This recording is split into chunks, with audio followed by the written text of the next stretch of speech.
Hello there, and welcome to the Stay Off I know this My voice. Lawn podcast, where we'll have a little fun, lots of laughs, and discussions on the common sense that needs to be applied to a lot of today's world news issues. And now, the disclaimer. Stay Off My Lawn is not intended as legal, medical, or financial advice. Void where prohibited. No purchase necessary to win. Open to legal U.S. residents 18 or over in the contiguous 48 states. Any resemblance to anyone living or deceased is purely coincidental. Actual price may vary. Only use as directed. Not a member of FDIC. And now, here are your hosts, Mike and Richard. Thank God we're not a member of FDIC. You can't trust those guys at all. I don't know anybody living or deceased anyway, so. No, I mean, deceased is kind of hard to have a conversation with those people. Welcome to this week's episode of Stay Off My Lawn. It's October 29th, 2025, and this is episode 139, or as some of the kids call it, 139. Or if you're an AI voice, it's 139. Yeah. When they have something that's 1200, that always cracks me up. You know it's AI because it's 1-200. What? What the hell? You mean 1200? What are you? Some of those AI voices sound pretty good. Yeah. And then they get to that little, there's always that little bit, and then you listen, nobody's taking a breath for an entire 20-minute video. Yeah, and there are just some words that are pronounced differently depending on the application, and they get it wrong almost every time. So it's wonderful. And by the way, if you missed last week's episode, it's because I screwed up. I got some music from a site that I normally use that is normally royalty free, and it's always worked in the past because it's just not it's not anything that people get upset about you using their music. They like it, as long as we're not making any money off it, they don't seem to care. But the Halloween music that we got last week, somebody cared because Spotify said you're out, and we didn't, and I could have gone back and fixed it, but we've been wide open this last week or so. I have not had a chance to sit down and fix it. So 138 is pretty much in the trash can, unless you go to YouTube or Rumble. It's still up there. I double checked this morning, and we're good there. Oh, by the way, on our podcast, we gained another country. Really? And it is Pakistan. We added Pakistan, so we're up to 46 countries now. So, ooh, getting close to the vulnerable 50. Yeah. We need to add a couple of more third world countries apparently, and we'll get that ASAP. But yeah, so if you're using a VPN to listen to us, find a different country. Get our numbers up there. Yeah, I'm still in the good old USA. Yeah. Every time I bring mine up, it puts me on the Netherlands, which we already have anyway, so it doesn't really matter. But I always take it off just because I don't want it to be routing so far. I don't want any lag time when we're doing this. So anyway, big shout out to our good friends at Bold FM. My good friends Vincent and Terry, and there's another guy there. Gosh, and I cannot remember his name for the life of me. I'm getting old, man. Yeah. But anyway, there's three guys over there at Bold FM have helped us out so much. We've recorded stuff for them. We actually have a promo for the podcast on their station that they have run for us before, plus their imaging stuff. I've recorded some stuff for them, and they've always been so good to us whenever we've asked them for anything. We do have a couple of things that we're going to try to play this week that they and they fit right in with our fun little snarky personalities. Yeah, this time it's not Vincent. This time it's Terry that recorded this, and our good friend Terry. What a great guy. He's dealing with some health issues, and God bless him. I hope he pulls through all that. And anyway, they're our favorite Irish guys over there at Bold FM. And if you ever want to listen to some good, I think it's a lot of 80s stuff. It's fantastic music. It's oldies, put it that way. It might be 70s in there too, but it's really, really good music, good people. Give them your business if you want to listen to it. You can find them on a handful of those radio apps. I don't think it's on iHeart, but you can find them on, I can't think of the name of the one that I've done promos for in the past. But anyway, there's a couple of apps out there that you can tune in is one of them. And I can't remember the other one. It's Real something, I think. But anyway, Bold FM. You're going to find those guys over there. They're great people. Anyway, it's not just the crazed street commies anymore that are talking this violent crap, but it's the leadership and the high-profile pundits that are doing some of this stuff. It's like Unhinged is their middle name lately. That's a good middle name for them. Yes, yes. It's the talking Democrats are talking more violent talk because they talk. Well, they don't know when to shut up. I think is part of it. The House Minority Leader Hakeem Jeffries. Some people call him Timu Obama, but I mean, and I think there's a couple of people that they like to call him that. Anyway, he says he pictures himself brandishing a baseball bat and has previously called upon people to fight in the streets against the crazy Republicans. Really good stuff. Let's see who's crazy. Who is it that's in the street with a baseball bat? Let me just, what? Yeah. And then, of course, crazy California Governor Gavin Newsom, we like to call him Greasy Gavin. We'll hear more from him later. But he says, I'd like to punch these sons of bitches in the mouth. Really? Okay. And these are quotes. Now, nothing that I've come up with. Virginia Democratic gubernatorial nominee Abigail Spanberger called on her supporters to let your rage fuel you. Then she refused to obviously withdraw her support from the Democratic candidate for Attorney General, Jay Jones. We've talked about him several times in the past and those kind of things. He expressed his desire to kill his political opponents and his children, which is just a lovely, lovely, he's got to be fun to have lunch with. Yeah. In his podcast, this is the one that kind of surprised me, even though and don't get me wrong, I've got some people I know from Louisiana that are just wonderful people, but it's normally just one way or the other. They're either wonderful or they're like wonderfully suited for the crazy house. And in his podcast with his co-host Alan Hunt, James Carville, who would guess which side I think he ought to be on, again was spewing his unhinged hate.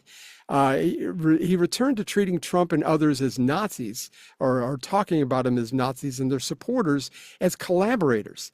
He doubled down on his previous statements, but this is what he said, and this is a quote, I believe, from that podcast. He says, you know what we do with collaborators? I think these corporations, my fantasy dream, I don't know, this is the way he talks. It's a little disjointed, but my fantasy dream is that this nightmare ends in 2029, and I think we ought to have radical things. I think that they ought to have their heads shaven, they should be put in orange pajamas, and they should be marched down Pennsylvania Avenue, and the public should be invited to spit on them. Really? Yes. Yeah, well, he's he sits out in a chair and he wears an old hat that's just about all wore out, and he's got on his LSU gear of some sort there, and he's telling you how they ought to all do this here, and he's like 80 years old, and it's like, what did he just say? It sounded like, I don't know. And he's married to like Marlee Matlin or something. She used to be a Republican pundit that did, I don't know how well, Marlee Matlin is, she's the hard of hearing actress. So that would not be her name. If you were hard of hearing, no, who am I thinking of? What is his wife's name? I know, I can't think of her name. If there was just a device we could look something up on. I'm looking it up. I don't remember it either, but you're right. She was Mary Matlin. There you go. I was close. I mean, yeah, you were close. You weren't far off, but I went, no, yeah, I know it's not that one. Well, being hard of hearing would really come in handy if you were his wife, I would think. I would think that would help. Gosh, he did add a little bit extra to this. He says the universities, the corporations, the law firms, all of these collaborators should be shaven, pajamaed, and spit on. He said it a couple of times apparently in this podcast. And in, I got a couple more. In complete pettiness, Representative Eric Swalwell, which we all know about, this Lord, sleeps with Chinese spies and farts on national television. He said this on Twitter the other day. He says, don't even think of seeking the Democratic nomination for president unless you pledge to take a wrecking ball to the Trump ballroom on day one. Everybody has got their knickers in a knot about this ballroom, man. Not everybody, only a few of the big Democrats, the majority of Americans, and it's like 55 to 60%, somewhere in through there, maybe closer to 60. We're all in favor of it. Yay, Ross, not costing us anything. That'd be nice to bring state delegates in, and you don't have to put a tent up in the backyard because, you got to do it that way. It was a walkway that he demolished anyway. It wasn't even a piece of the building. It was a walkway that got demolished. And almost every president has done something. Obama put up a full-length basketball court while he was in office. And Hillary did some other things in his $150,000 worth of furniture. Yeah, that she had to bring back. Yeah. Yeah, you cannot have heirloom stuff. No, that's not yours. No. Really?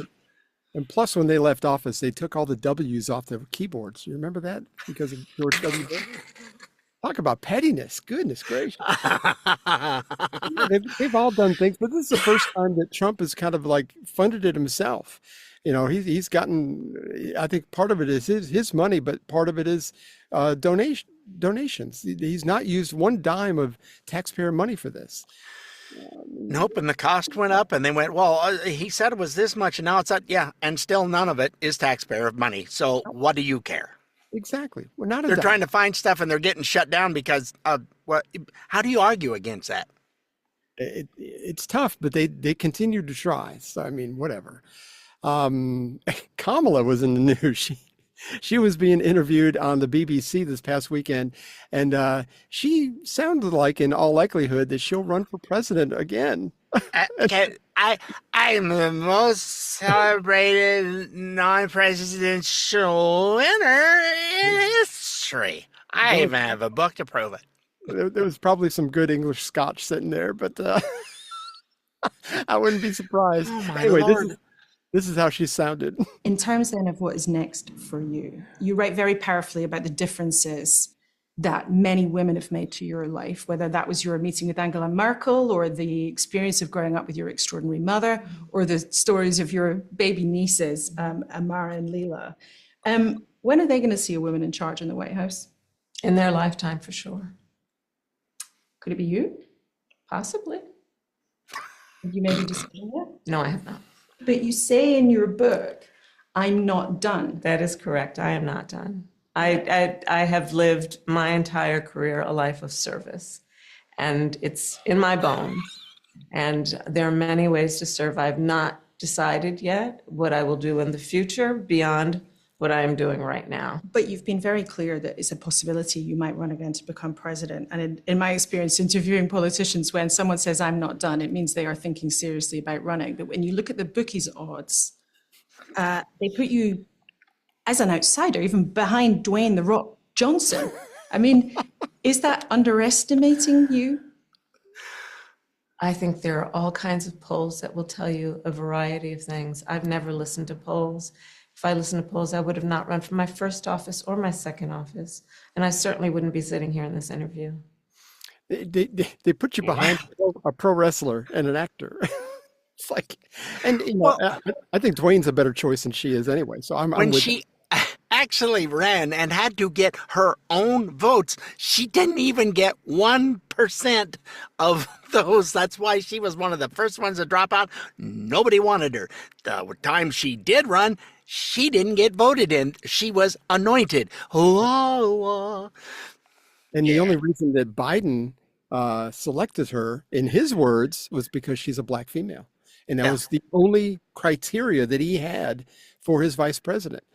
God bless him. He got it. So, I mean, he got what he paid for. I've always done service to who? To you?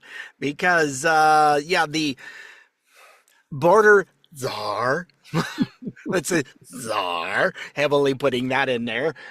You didn't do anything. Have you been to the border? Yeah, I haven't been to Europe either. Oh, what the hell does that got to do with going down to the border? And then she went to the border close enough to go, I'm in El Paso, and there's the border. Hi, border. That's as close as she got. Didn't even get near the water, not even close to the Rio Grande, not even close. But again, we were talking off the air. It's like, I lived a life of service. It's in my bones. If you have to tell me you're a good person, you're not. We should have had that recorded because that was so good. Yeah. You're not a good person. No. You tell me you're a stand-up person that you're just, I have a heart of gold. Nobody's going to believe that if you say that. I mean, come on. No, I don't believe you. Well, it's a heart of a metal. I wouldn't call it gold. Maybe spray painted that color to look like gold. Well, as long as you use Krylon so the rain doesn't. So it doesn't chip and run. I saw that the Babylon Bee came out with a top with a meme that says the top Republicans have donated already $50 million to our campaign. I would love to see that. You know what that would mean? That would mean we're looking at President J.D. Vance and possibly Vice President Marco Rubio in 2028. But, I mean, I can always dream. Who knows? Yeah. Somebody was going, oh, she wants to run for president. Please. They were going, please, yes, run again, please. I'll donate to that campaign. Let's do this. I think it's wonderful. He burned through what? Over $1 billion in less than 100 days? It was like almost $1.5 billion.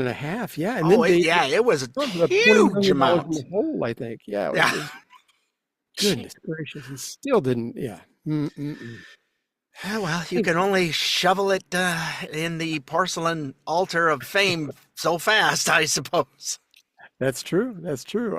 Let's find the, let me see, where are we here? This is this is what we were talking about, our buddies over at Bold FM.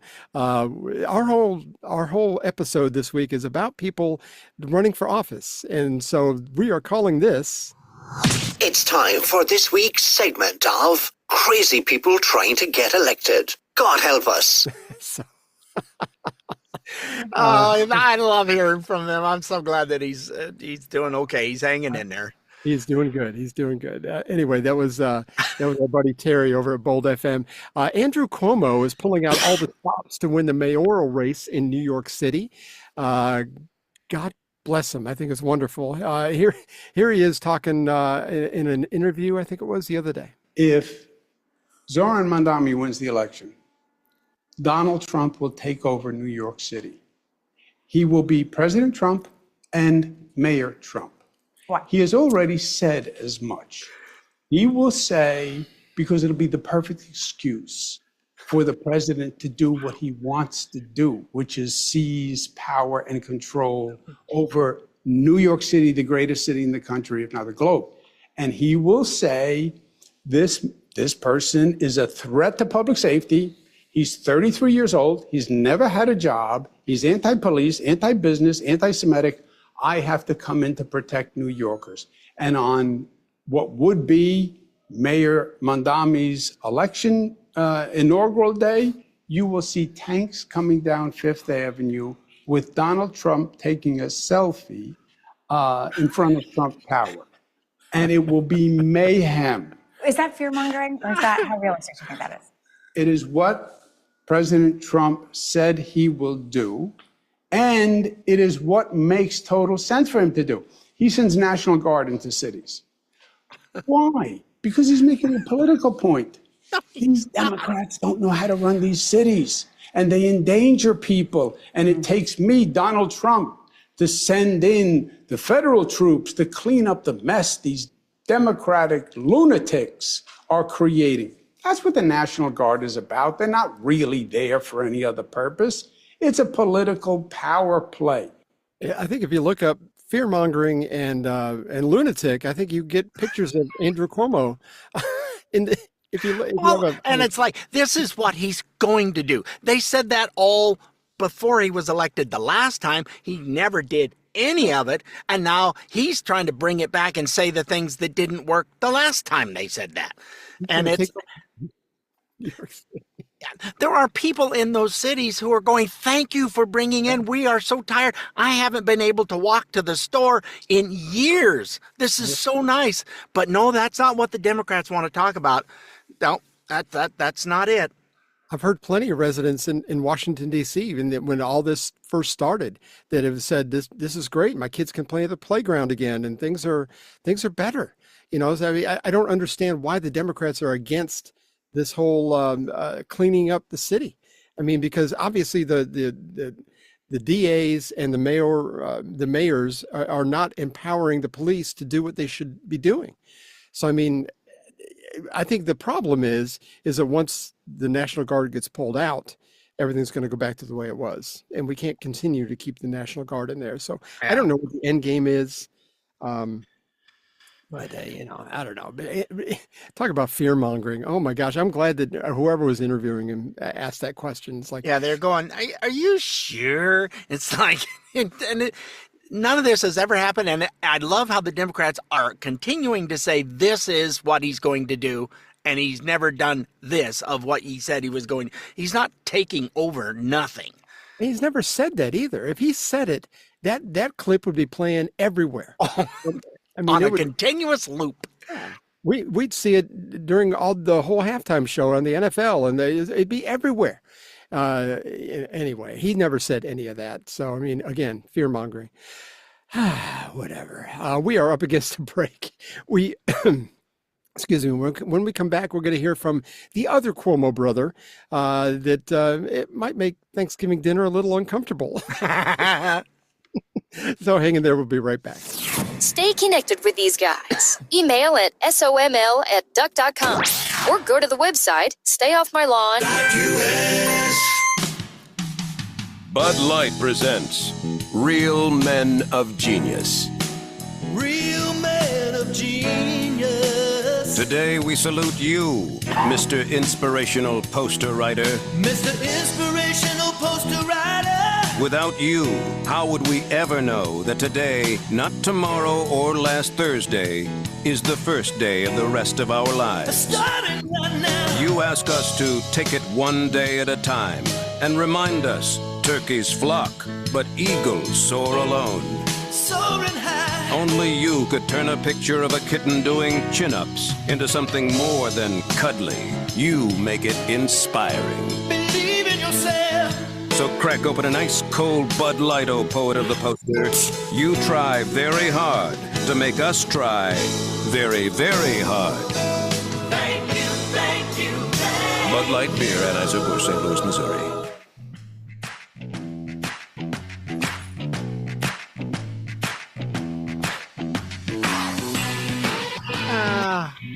I am so glad that neither one of us preview those. They're completely organic to us. I've got them in a list. Don't pre-listen to it. we have good reactions to it. They're hilarious. The title on that one, Mr. What was it? Something poster, blah, blah, blah. The title went on forever. It's like, holy. And the poor guy singing goes, you want me to sing what? I can just hear him going, are you sure it's going to fit? Thank you to Marty for sending all those to us. He listened from the beginning, I believe. And we appreciate him. But anyway, the other Cuomo boy was quoted this week. The other Cuomo boy. They're not boys, but anyway, the Thanksgiving dinner is really I would love to be a fly on the wall for that. But Chris Cuomo had this to say about Trump just this past week. I believe that what the Democrats did to Donald Trump, which I covered, which was the job, to impeach a guy when you know you have no chance of getting him removed, okay? Zero chance. That was a political indulgence to do nothing but distract from the interests of the people. And you were creating an impression of a standard that you never had any intention of holding up yourself. And the Democrats have proven the problem with their actions.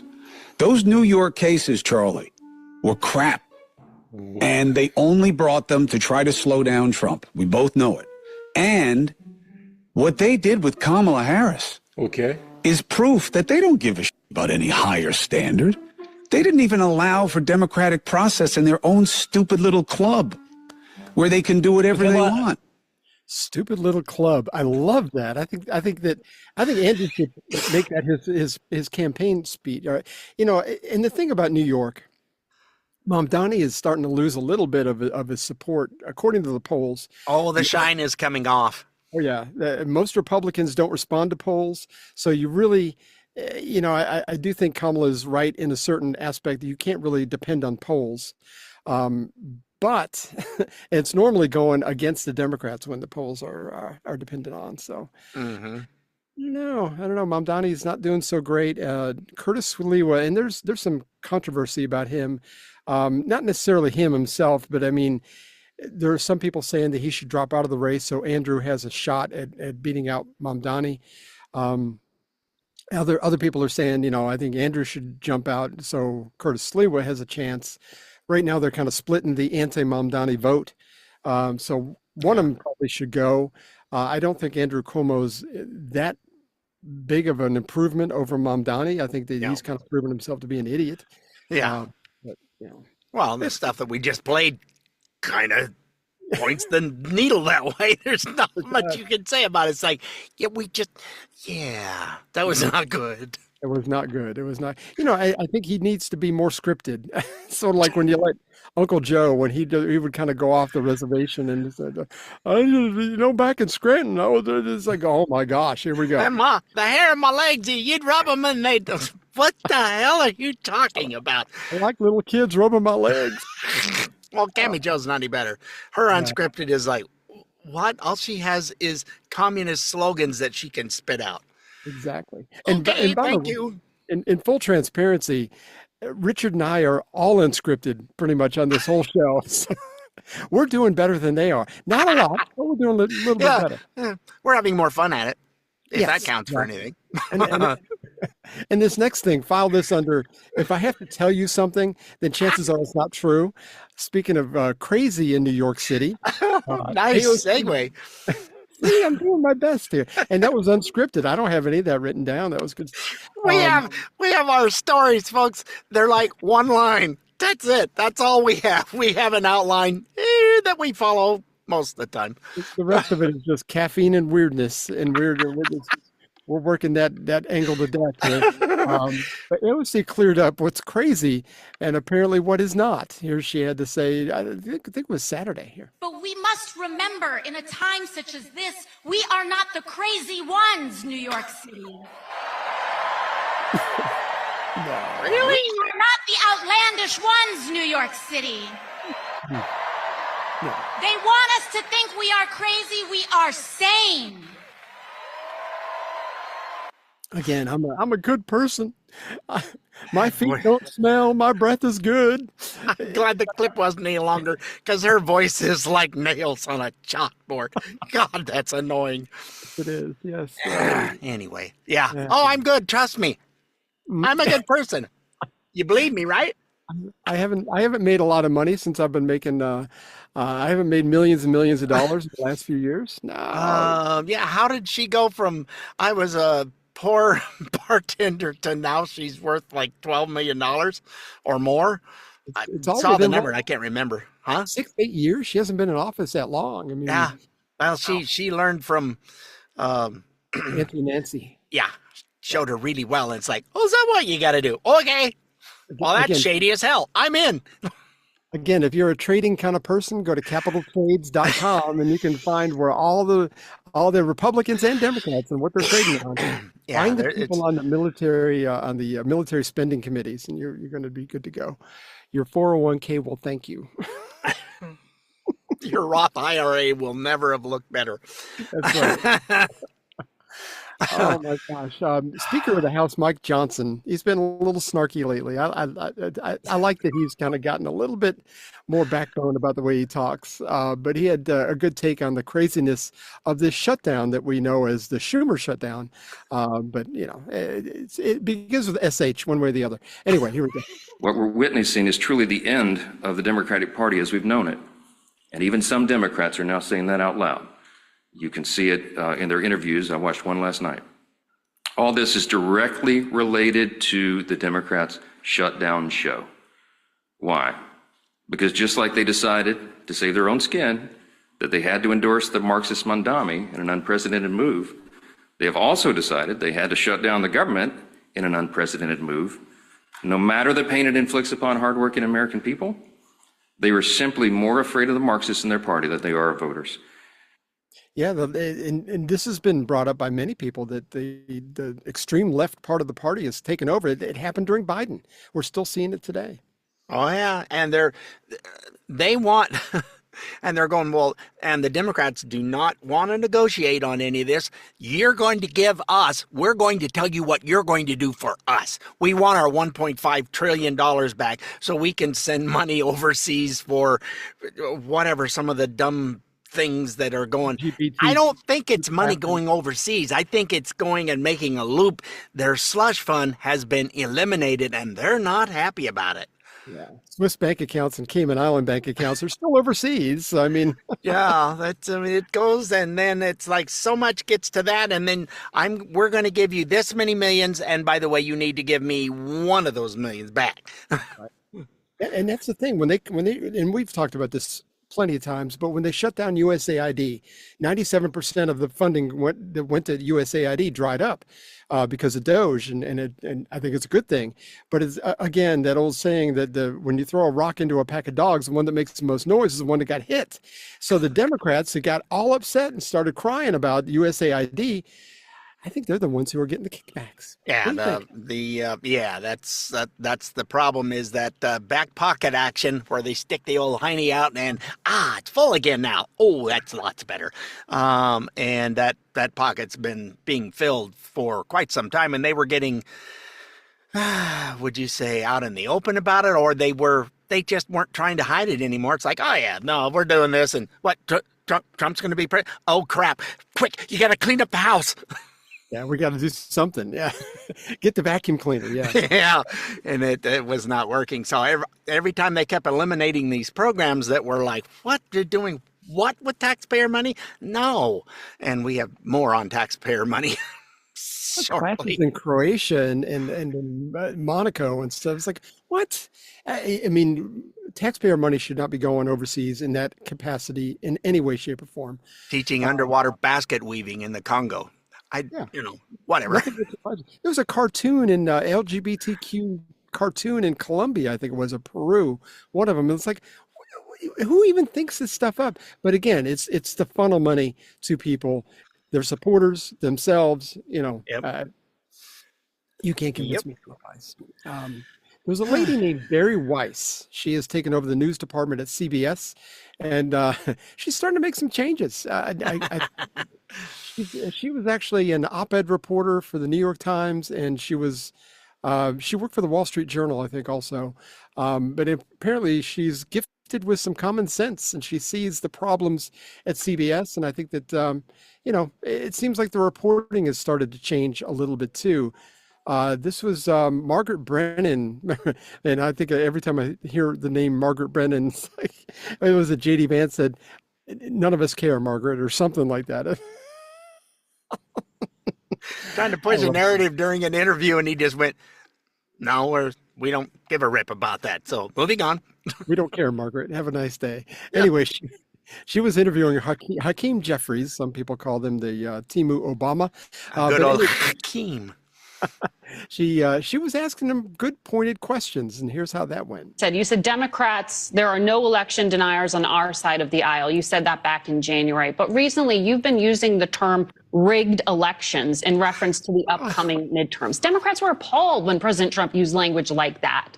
How do you justify using that now? Doesn't that undermine faith for voters? You need to show up. No, I've been using that term in the context of Donald Trump's unprecedented effort to gerrymander congressional maps in a partisan fashion all across the country in order to rig the midterm elections and deny the ability of the American people to actually decide who should be in the majority as it relates to the House of Representatives. Democrats are also going through gerrymandering and redistricting. No. Well, Democrats are going to push back aggressively to make sure that we have fair maps across the country, not partisan gerrymandering, which Republicans have initiated in state after state after state. I've had better. Wait a minute, I love that. No, not us, them. No, you guys have been doing it for years. If you look at Illinois, you go, that's a district. And the others. All of New England is not one Republican representative from up there. Nope, they've got it all done up, and they're acting like, well, we've never done this, with a halo that's going falling off to one side. Like you said, when he said no, it's almost like, Margaret, you didn't tell me you were going to ask me a hard question. No. We're not talking about us. We're talking about them. No, quit bringing us up. We didn't do it yet. You've been doing it forever. If you look at California, it's a mess, and they're trying to make it a bigger mess against their Constitution. Again, I think that in California, you've had a lot of businesses, multi-billion-dollar businesses move out. You've had a lot of people in New York because Mamdani's already said that he's going to raise taxes on the ultra-rich. And those ultra-rich are the people who own these businesses. They're all going to leave. Yeah, he's going to raise the taxes 2%. That's a lot of money. That is a bunch. Yeah, California is doing what the old Iron Maiden used to say about socialism is it won't take long, and pretty soon you're out of other people's money, which is going on. And then we're seeing that now with people that are on food stamps and that should be working. They're able-bodied, but they're busy spending their money on their nails and their big flappy eyelashes and whatever else. And I don't have any money, and the taxpayer's supposed to take care of me. No, you need to figure out. I've been where we didn't have crap and we ate just soup, and you were glad to have bones to boil stuff off of to get through. So when we were saving up for our first house, we had spaghetti 3 nights a week, just because it was cheap. I mean, but that's what normal people do. They don't rely. I've never gotten a check from the government except for when I work for the government. So I mean, and hopefully I'm still around to get my Social Security benefits, and hopefully it's still around. But anyway, it'll be. I'm just hoping you are. Well, that's what I'm hoping for. I mean, we'll have to wait. I want you to get your fair share. I got to get a little ROI, is what I'm thinking. There you go. But anyway, she's actually, Barry Weiss over there at CBS, she's actually eyeballing getting Brett Baier and Scott Jennings to come on board at CBS. So Scott Jennings would leave CNN, and Brett Baier would be no great loss to CNN. He's the only decent thing they have there at the moment. But, he keeps the conversation lively. I think that that would hurt them. It's not going to do them any good having him go away. Brett Baier, I would hate to see leave Fox, but I don't really watch much of his stuff because of the time he comes on. Eastern is like middle of the day for us, and I don't even have don't Fox tune in. News. I just get to see clips from their website and stuff. And, I don't have the time to watch the shows. I just don't. Some clips here and there, and somebody else might have, or someone else talking about it. Okay, I'm good with that. You and I do the same thing, absolutely.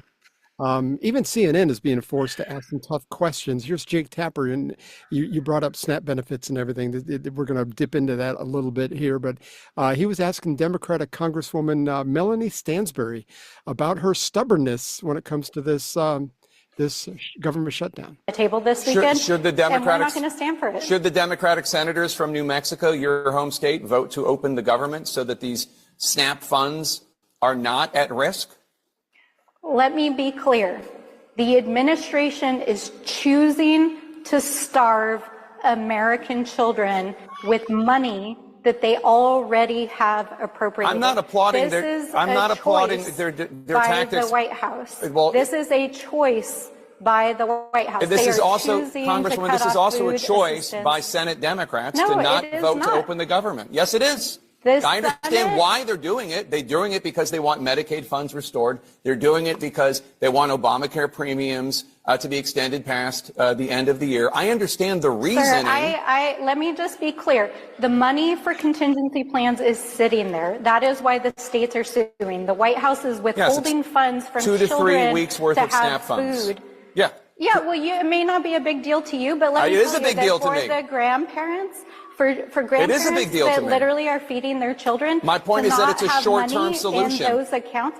It's it a doesn't short-term- matter. At the end of the day, people need to be able to feed their families, and Saturday is when those funds If you run feel out, so and we are strongly, fighting Congresswoman, to get why that not funding. ask the Senate Democrats from New Mexico to vote to open the government so that the SNAP funds... Sir, I am here in the House of Representatives. It is shut down. I am fighting to get the government reopened. I am fighting to get funding.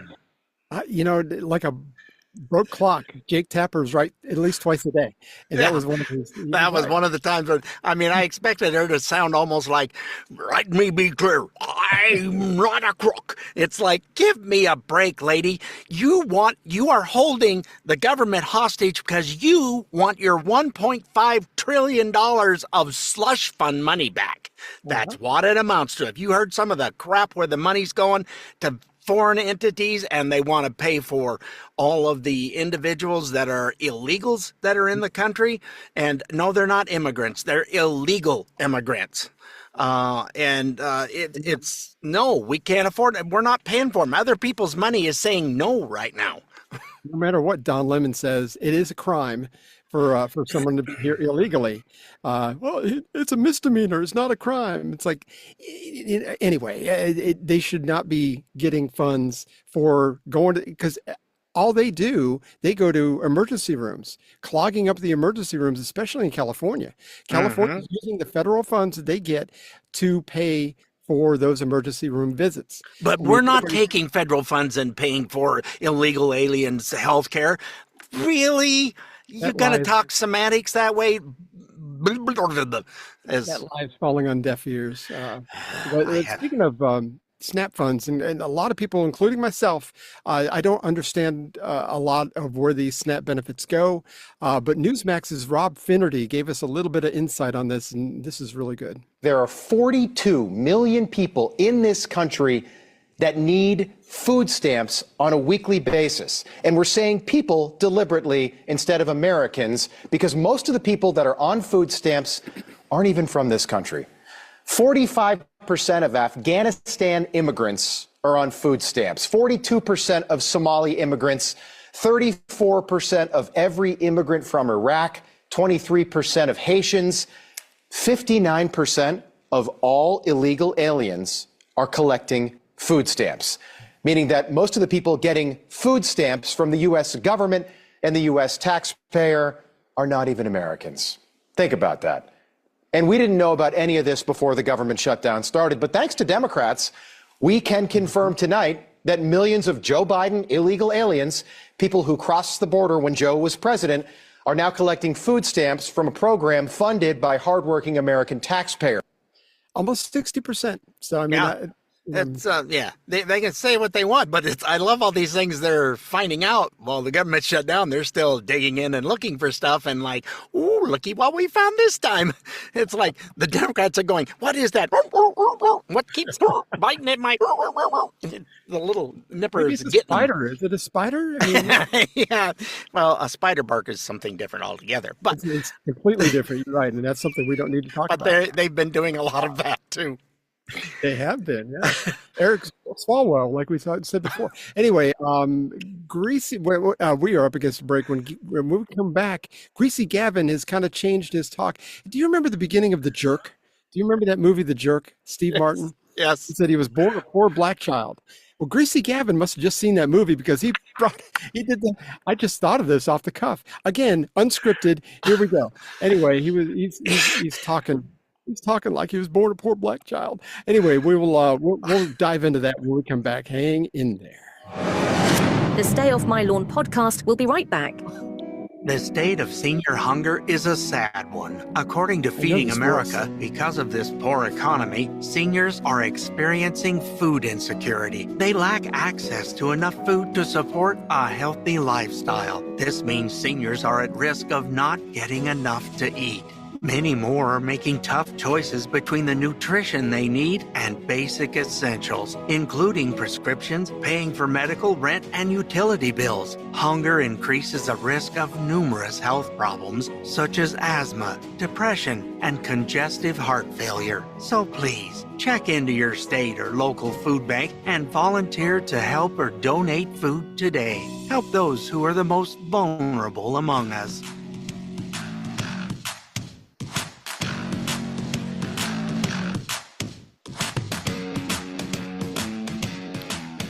I have a little add-on addition for the SNAP benefits thing.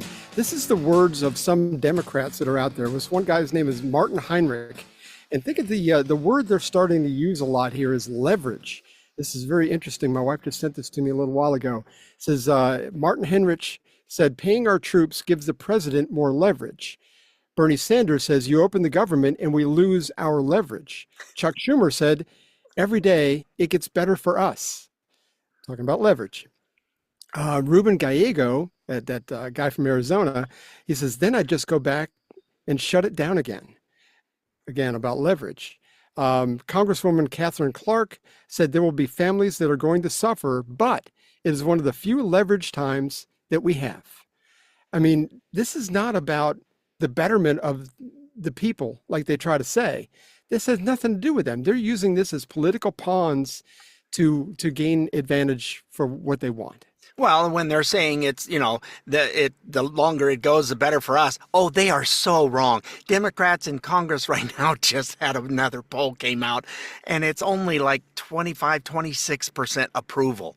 Oh, it's crazy. Yeah. And a lot of that is from other Democrats that they were polling, and they can't even get a good poll from other Democrats. There should be about half if that's truly what they're going. It just keeps getting lower and lower every week that this goes on. And America is seeing who the problem is. They know they want 1.5 trillion to give to illegal aliens, and they're going, no, we're tired of doing that. No.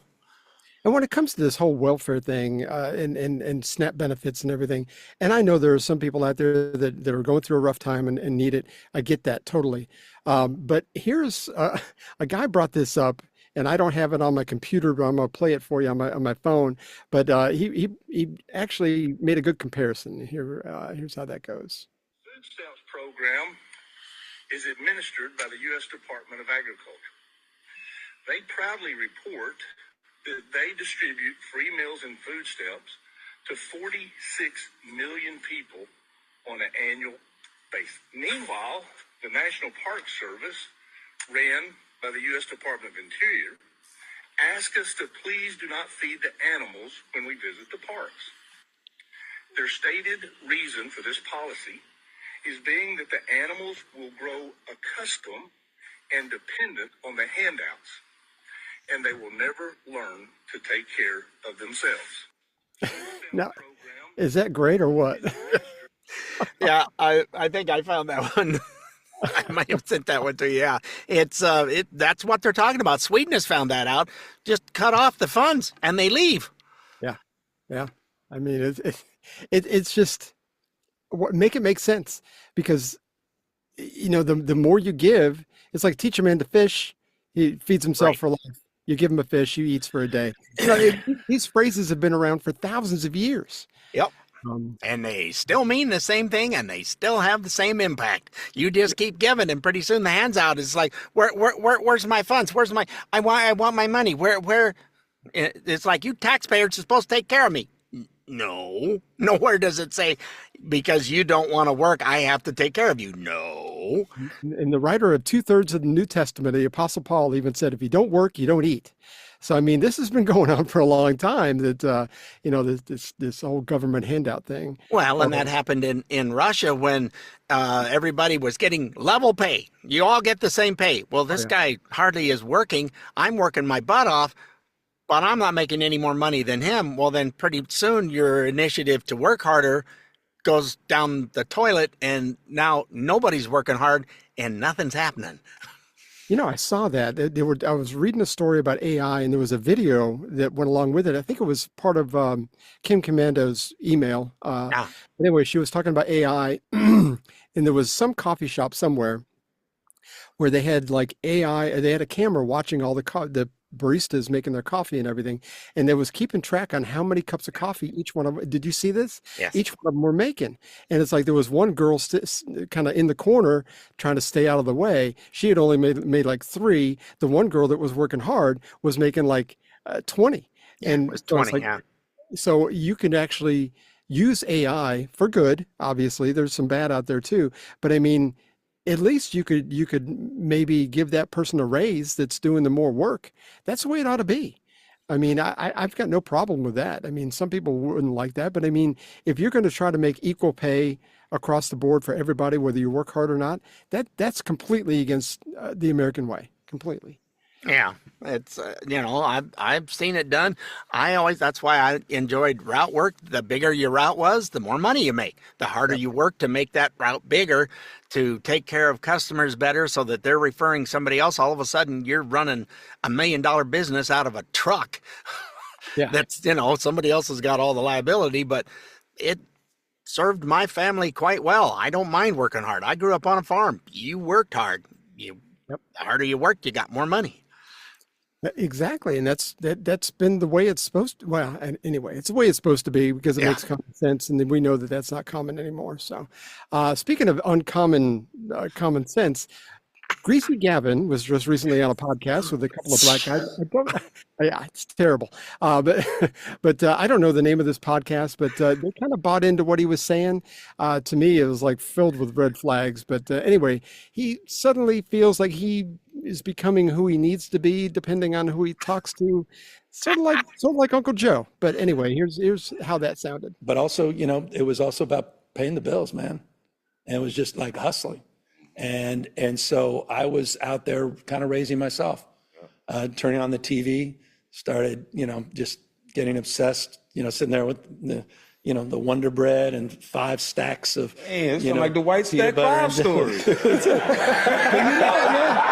Come on. Kraft macaroni and cheese. Man, bro. Are you talking about me? Young YG. YG, But man. every day in the backyard, just bouncing the basketball, throwing the ball against the wall until the ball is just like framed, man. And your arms Entertaining fall yourself. off. That's it, whole thing. So just, and then, then this student that was shitty student is in the back with his head down, all of a sudden started throwing the baseball a little faster than everyone else. And started, make a few free throws because I was sitting there practicing 500 of them every damn night. And in high school, I look up in the stands, my dad's back up there. Okay, dope. And it's like, man, and then he's bringing his friends and you're captain of the team and you're like, gee, and it just saved me and it got me into college. If he couldn't cash in his credibility anymore, just don't understand. I hope his arm doesn't hurt so much and bending it that far. Patting himself on the back, exactly. Yeah, he's icky. That's the best word I can come up with. He's just icky. Oh my gosh. Yeah, had it really rough. Okay, yeah, sure. I'm sure he did. Another crazy Democrat that's choosing the LGBTQ hill to die on will eventually, this whole thing is going to die politically one day. It may not be today, but it's going to die eventually. Maybe in the election of 2028, they're finally going to figure out that this is a losing proposition. But anyway, there's this lady that is running for New Jersey governor. Her name is Mikey Cheryl? I don't know. Anyway, she was asked if parents could opt out of a class that teaches this LGBTQ propaganda, and this is what she had to say. I believe that parents have the right to oversee their children's education. I would push an LGBTQ education into our schools. Parents have a right to opt out of a lot of things, but this is not an area where they should be opting out, because this is an area of understanding the background of people throughout our nation. And right now we see, for example, at the Naval Academy, an erasure of history. Steve Sweeney. Yeah. So you're going to be... They have the right to their children's education, and, you can opt out of a lot of things, but not this. But not this, because this is important. This is history. No, it's not. It's shove it down your throat, in my opinion. And it's like, no. Yeah, I don't think that's going to do them any good. That stuff is, we've seen what they've tried to do to our children, and when they started coming after the children was when it just started crumbling. It's like, no, that's enough of that. This whole trans movement, I heard this yesterday. Clay and Buck were interviewing Riley Gaines, and I did not heard about this. Of course, I don't get on Twitter or X very often myself. I know you and I have recently been dipping into that a little more often. There's some good stuff on there. But Riley Gaines was called out by AOC about just basically saying that Riley Gaines was a sellout and she's this and that. It's like being attacked over nothing. Riley Gaines is at the house. She's a new mom, and she's living her life. Hasn't really been in the spotlight lately, but AOC decided to call her out.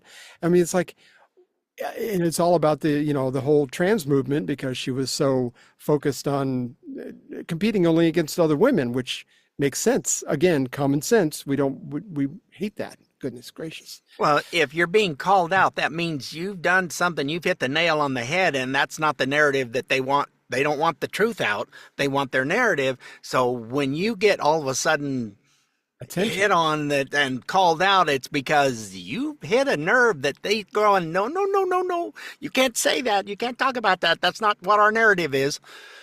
Again, and just to use Kamala's term, just to be clear again, we don't care what you do as an adult. If you want to dress like a woman, call yourself a woman, God bless you. Have a great time at it. But man, don't teach it to our kids. This is the hill I will die on. Don't mess with our kids. I mean, if we want to talk about it at home, that's one thing. If we don't, I don't think sex ought to be brought up in school in any way, shape, or form, at least till high school, and then only in the context of keeping yourself safe from communicable diseases or pregnancies or whatever. I mean, that would be the only thing that you should bring it up and basically say, you know, these are options for you to keep yourself safe. Other than that, and that's the way it was when I was in school, I'm sure it was the same with you. Yeah. It should not be brought up to third graders, fifth graders, seventh graders, not even close. I didn't talk to my seventh grader about sex. As a teacher, you shouldn't either. I don't know. Yeah, it just leave the kids alone. I'm sorry. It's and that's been the problem with the economy going where it was a 2 working person household. You just run out of any enthusiasm or energy to take care of and raise kids because, well, did you talk? No, I didn't get to. I've got a meeting. I've got to be late. Life is just slow down a little. It's okay. Just slow down like we are. We're very slow, unless we're caffeinated on Tuesday morning. CNN's political panel moderator, Abby Phillip, was on the radio show The Breakfast Club with Charlemagne the God, and she was admitting to things most Americans know about Trump, but most Democratic pundits like her don't say. This is what she had to say. When you look at what Trump is doing as president, in a way, he's challenging capitalism.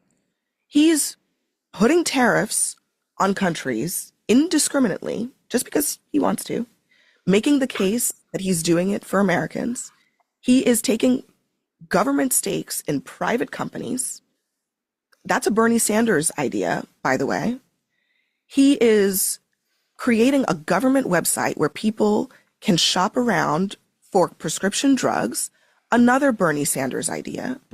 So his willingness to just take some of these ideas the Democrats have been talking about and just do them, no matter how controversial they are, has been one of the things that, whether you like him or not, what people will say about Trump is that he does what he says. And I think that Democrats, one of the big problems that they have is that voters don't think they're going to do what they say. That's a fact.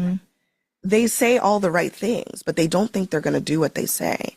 And so they don't. Whether it's challenging, you can call it challenging capitalism or challenging whatever, voters want to know that you're willing to buck the system for them. And I think Trump does that right now in a way that really shakes people up and makes people really mad. But that is also why a lot of voters, whether they like him or not, they will describe him as effective. I couldn't agree more. And well, when she's saying he's just doing the tariffs because he wants to, just willy-nilly. No, it's countries that have been cleaning our clock on taking advantage of everything because we don't want to disturb them. He's going, no, you want to do business here? We're the best country in the world to do business with. You want to do business here? It's going to cost you something because you've been getting away with nothing. Right. And strategic in other ways too. It's like he's putting extra tariffs on India to not buy Russian oil. Yep. And and so I mean, there's bargaining a lot of chips. Yeah, exactly. In China, they're not wanting to play, and so he's bringing back the heavy tariffs on them too. It's like, and maybe it will hurt your Temu purchases or whatever, but who cares? I mean, these are the kind of things that need to be done. And I will applaud Charlemagne. He's actually been pretty fair about stuff. He has been pretty fair when it comes to. He still has his opinion, but it's, he's still. I'll give him being fair about it. Right, right. I will too. He's had some good people on there. He's had Larry Elder on there, and actually gave him a platform to talk. And Larry Elder's one of the smartest guys in radio. He had a radio show for many years. But I mean, in having Abby on there and letting her say the way she did, and he agreed. So I mean, you got to give him credit. Some people are starting to come around and go, yeah, he's not quite the Hitler-esque guy that everybody tries to say he is. So he's doing stuff for the American people. I mean, he took some of because we had a surplus of stuff coming in for tariffs. That's part of how the military's getting paid this month. Absolutely. If it wasn't for the tariffs, they wouldn't be getting paid. Speaking of tariffs, I think we are going to have what we're going to call a podcast extra.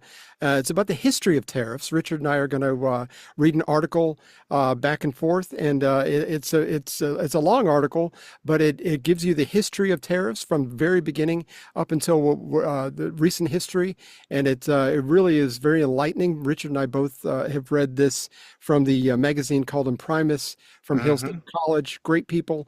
I think you're going to enjoy that. We're going to put that out probably in the middle of maybe beginning of next week, end of next week. It's going to be out. We're working on it. Some of us need to do their part of the recording. I won't say who the some of us is, but some of us need to get their button gear. I didn't finish my end either. I've been busy. But no, I'm with you. But we'll probably have it at the end of next week for sure. But I think you're going to like that. We'll let you know when we put that out. But it'll be all over our socials, and you can find it out about that there. We do need a palate cleanser now, though, don't we? Yes. Oh, please, please, please. Yeah. I need a tongue scraper, man. We're going to be over. I don't care. Oh, I know. Gee, it's not like it's ever happened before. No, never over an hour. Never. Unless you mean every time over an hour. I don't think we've ever had one under an hour. Anyway, this is the rest of the story about a celebrity that we all know, even though I think fame has gone to his head, and I think he's probably too much indulgence on his own. It's a good story of someone we're not real fond of. Let's just put it that way. How's that? But it's a great story of coming from nowhere and doing something with it. So, and now the rest of the story. This is the story of two sons, one who was loved and one who was not. It was the elder son who won his parents' adoration. He was tall and blond and robust, heroically handsome, breathtakingly charming. The younger son, the unfavored one, was a timid little boy with thick glasses and ears that stuck out, and a chronically sickly child darkened in his elder brother's all-encompassing shadow. A misfit whose obtrusively second-class treatment caused a family friend to nickname him, despite his gender, Cinderella. It was the boy's father who set the formidable standards that poor little Cinderella could never seem to live up to. Dad was the big man in town, the police chief, the embodiment of the law, and the role model for the community. His own athletic inclination caused him to demand a rivalry between his sons in every imaginable sport, running, wrestling, boxing, anything. And when the younger son would lose the contest, as most often he did, Dad would always rub it in. "Tell me which one of you is the best," the old man would demand. And humiliated, on the verge of tears, Cinderella would nod in the direction of his Adonic Olympian older brother. There may have been a terrible suspicion behind that blatant and aggressive favoritism, for often after Dad had been out drinking with friends, he would come home and rave at his wife that this younger boy of theirs was not his. Yet whether the repeated accusation was inspired by additional knowledge or innate antipathy, the word bastard rang loudly in the little boy's ears, and once again, quietly as always, his heart would break. By the age of 10, Cinderella's fear of his father was so intense that the latter's raised voice was enough to make the child wet himself. And so, with no hope of ever attaining Dad's approval, the sad, sickly little boy indulged in the only thing left to him, a fantasy that someday, some way, he would be big and he would be strong. He'd be big and strong enough to protect himself from the bullies of his childhood, his brother and his father. The older boy grew up, and he squandered his parents' incessant encouragement. He, with the head start, squandered the unequivocal favor which he received from his father. He became a drunk, a womanizer, continually embattled and indebted, drifting aimlessly from job to job. Time and again, he ran afoul of the law. Only once was he arrested for assaulting an old lady. That landed him in prison for a year. And then one night, drunk and driving a girlfriend's car, he crashed and was killed. Home folks recall a notable absence from the funeral, that of the reckless young man's younger brother. And so you've heard a tale of two sons, one loved and one scorned, and yet the poignancy of its conclusion lies less in that the latter survived than in how he survived. By becoming bigger and stronger and self-esteemed thereby, you never even knew the errant son, the favored one, named Meinhard Schwarzenegger. But you know the kid brother now. The one with the thick glasses and the big ears, the boy who was once called Cinderella, unknowingly destined for the inaugural ball, the little fellow named Arnold Schwarzenegger. Only now you know the rest of the story. You have to give him credit. He brought himself out of nowhere. And Yeah. Well, and you see that in kids that say were really good in high school, in athletics, everything they did, they were always the best. Then they go to college and they're still good, but maybe not the best, but they're doing well. And then they get drafted in the pros and they can't make it because they've never worked at it. Yeah, that's true. And you if you're not working at it when you get to the pros, it isn't going to happen. No. And you do see that all the time. You see Heisman Trophy winners that have kind of made it on their natural abilities, and they didn't have to work at it. And the ones who worked at it may have had maybe mediocre genetics for it. I mean, it's incredible. It really is. An example is Bo Nix of the Denver Broncos. His first year was not the best, but you know what he did? He kept getting coached. He kept asking questions. He was coachable. What do I need to do different? Okay, instead of, I know how to do that. Well, no, you don't, and that's why we're working with you. And he's learned how to read defenses, and there's others that they get out there and they cannot read these. They stand back there. You can't stand that long in the NFL. And with the recent draft, we've seen a lot of that, so. No, it's another great example. Johnny Manziel, when he first got to the pros, he was terrible. He just had an ego, and he was just he was and he didn't make it. And he didn't make it. Now he's with Tampa Bay, and he's actually doing well. No, that's not Johnny Manziel. That's Baker Mayfield. Baker Mayfield, that's who I'm thinking. He was working at trying to learn it, and he had so many changes. Yeah, Johnny Manziel just didn't make it, period. But he's had so many different coaches, and then he was at this team, and he was that team, and he's very smart, and then he just kept trying to be better. Yeah, and now he's got a system that works for him, and he's figured things out, and all of a sudden he's playing at the top of his game. He's one of the best in the league right now. Fantastic, inspirational. He gives his teammates credit. I've been a Buccaneers fan since '76 when they first started. So I mean, it's good to see them do well, and they got a good quarterback, and they've really got a great team altogether. Yeah. So it's great to see Baker Mayfield do well. It's like if you're not doing well at it, figure out how to make it better, how to work for you. Not everybody's gonna have the same thing work for them. So do what's good for you. Be teachable. Again. Yes. So anyway, we hope you were somewhat informed and had fun like we did. Don't forget, you can find us on iTunes, Spotify, iHeart, Amazon Smart Speaker, Rumble, or wherever you get those pesky little podcasts. Or if you there are still people that go, how does this podcast thing work? Don't worry about it. You know how to get to a website? Yeah. Good. Just go to our good old website of stayoffmylawn.us, standing for us, of course. For all of our past and present episodes. I got a story about US. I'll tell you next week. It's good stuff. Anyway, we'll see you next week, folks. Toodles, thanks again for watching. Don't forget to tell a friend. We appreciate y'all. Well, we had fun and hope you did too. The opinions heard here today are not those of anyone other than Mike and Richard. If it made you laugh or go, or even, then we've done our job. Sort of. Well, mostly anyway. And if we made you think about things in a common sense manner, we welcome you to the club.